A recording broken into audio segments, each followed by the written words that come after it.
The United States has sharply increased tariffs on imported steel and aluminium from 25 to 50% effective Wednesday.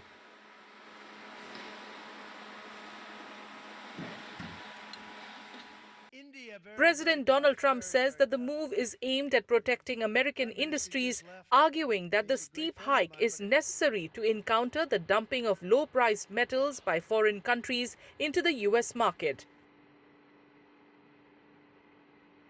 So now they have increased it from 25% to 50%. So obviously, the going by President Trump's oft-repeated, what I would say that reasoning that I have to make my domestic manufacturers viable, their prices competitive, and so on.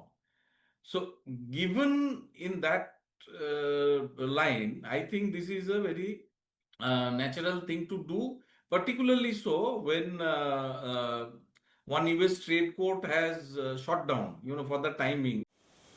For India, the tariff increase poses minor but notable concerns. Last year, India's steel and aluminium exports to the US totaled around $4.56 billion, relatively small compared to other countries.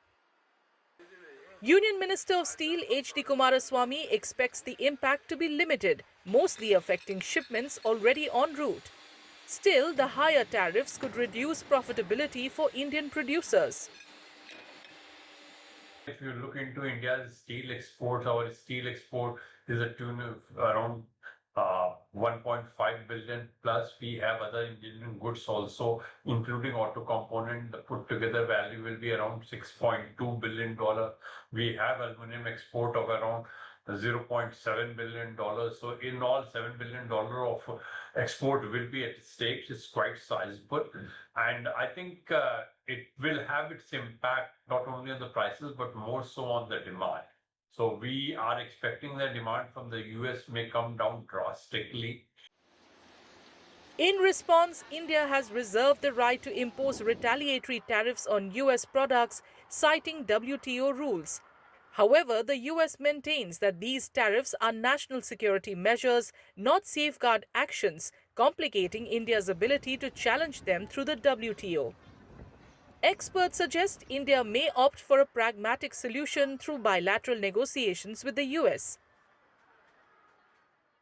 At this point of time, you are not having an appellate body. The requisite number is not there. So even if you get a favorable decision, it can be moral victory for you. But from a pragmatic standpoint, my move would be that let us negotiate with the US, try to bring these products under the BTA, get them zero tariff or the reference tariff continues there.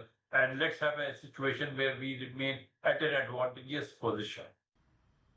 Other countries, including Canada and the European Union, have strongly criticized the US tariff hike and are preparing retaliatory measures of their own. The EU, for example, has outlined potential countermeasures if negotiations with the US fail by mid-July. So I feel that it's unfortunate for American customers, American consumers, because American goods are going to become more expensive. I don't think it will make any difference in our exports to US, as US is a big market for us and we export quite a large tonnages to various industries.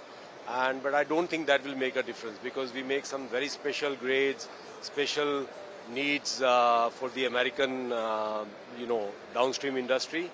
So I don't think the duty will make a big difference for us because this duty is not only on India but all over the global players. So only the prices in America will go up.